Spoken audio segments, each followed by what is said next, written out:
Okay, so we'll try to understand what are the index laws. So firstly, we have to understand, if you have something like this 5 to the power 3, right, the meaning of this one is 5 times 5 times 5, that is fine. However, this 5 is called the base. This 5 is called the base. 3 is called the power. Sometimes people call exponent power. Right? Now, the first rule tells you this. If you get 5 to the power 3 multiplied with 5 to the power 2, bases should be the same. If that happens, the operator in between should be multiplication. So you have to carefully look at the structure. Bases should be the same, as well as you have to have the multiplication. If that happens, the powers are additive. Powers are additive means 3 plus 2. So answer is 5 to the power 5. That is the rule.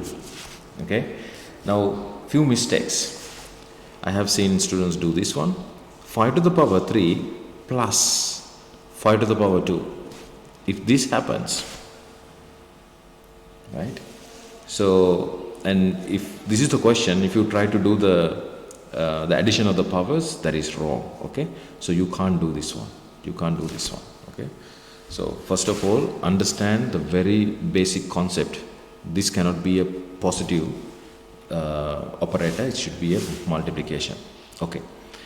Now, we'll discuss this. 5 to the power 2, multiplied with 5 to the power 2. You can do that. 5 to the power 2 plus 5 to the power 2. Next one, 5 to the power 2 plus 5 to the power 3. Next, 5 to the power 2 multiplied with 5 to the power 3. If you understand these four, you're done. Okay.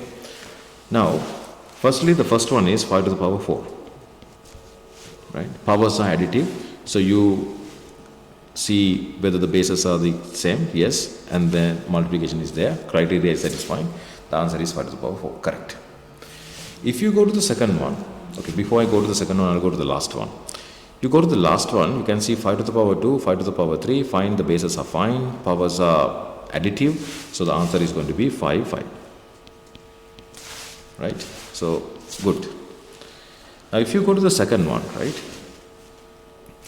If you go to the second one, you will see that 5 to the power 2 plus 5 to the power 2. Third one, 5 to the power 2 plus 5 to the power 3. So, because of this plus sign, right? Bases are the same, that's fine. Because of the plus sign, and there are different bases, different powers. 2 and 3 are different, distinct powers. So if you have distinct powers, you can't further simplify this, cannot do this. Okay? So you have to clearly understand this. Second one is crucial, very, very important. Now you will see that 5 bases are the same. Plus sign is there. So now when you see plus sign, technically you know you can't use the index laws. However, you observation is very important in math. You observe that the powers are the same, 2, 2. If that happens, the answer is 2 times 5 to the power 2. This is the answer, right? You can't say I cannot do it, because this is a special criteria where the powers are going to be matched with the base, in presence of the plus sign, right? So this concept is like this. We know that cat plus cat is 2 cat, right? This is the concept. X plus x is 2x. In simple, right? So cat in this case is 5 to the power 2, 5 to the power 2, and then 2, 5 to the power 2, right? So this is the concept. So we have to really understand these things. Okay. So this is your first property, right? Now I will quickly go through the second and the third property. So if you get the division. For example, like this. You have a division, bases are the same, powers are subtractive. So that means 3 minus 5, right? So it's going to be 5 minus 2. It's very easy. Another example, 5, let's say minus 2 divided by 5 minus 7. So if that happens, you get 5 minus 2 minus 7, right? Properly do that. So it's going to be 5 minus 2 plus 7, and that's going to be 5. That's correct. Okay, so that is division, right? Okay, mistake can be this, right?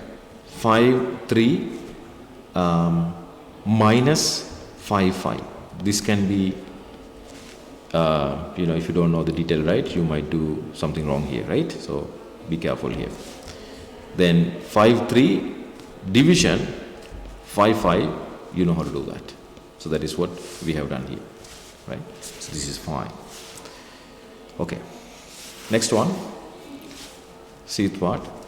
Power of a power. Power of a power. Suppose you have 5, 3.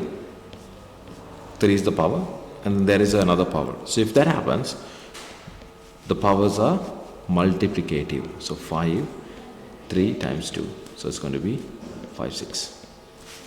Example, 5, 4 square root, right?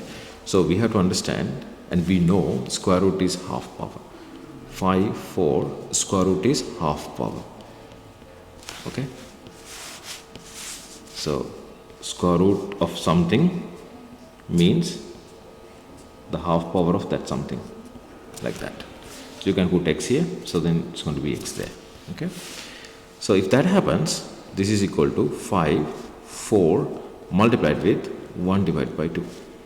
So you can see 2 go on, so it's going to be 5 to the power 2. That's the answer.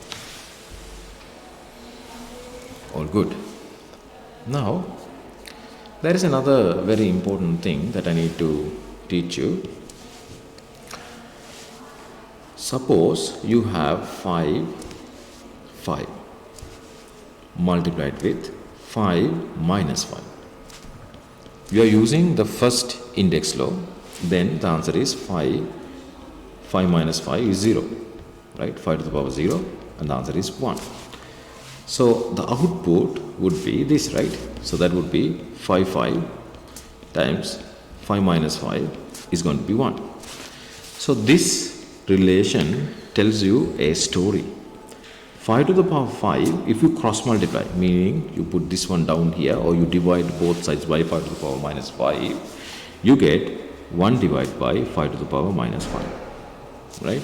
So if you carefully observe that, you get this relation, right? Example, so you have x to the power p, always you can write this one as x to the power minus p. See, you are extending your basic knowledge into other levels, right?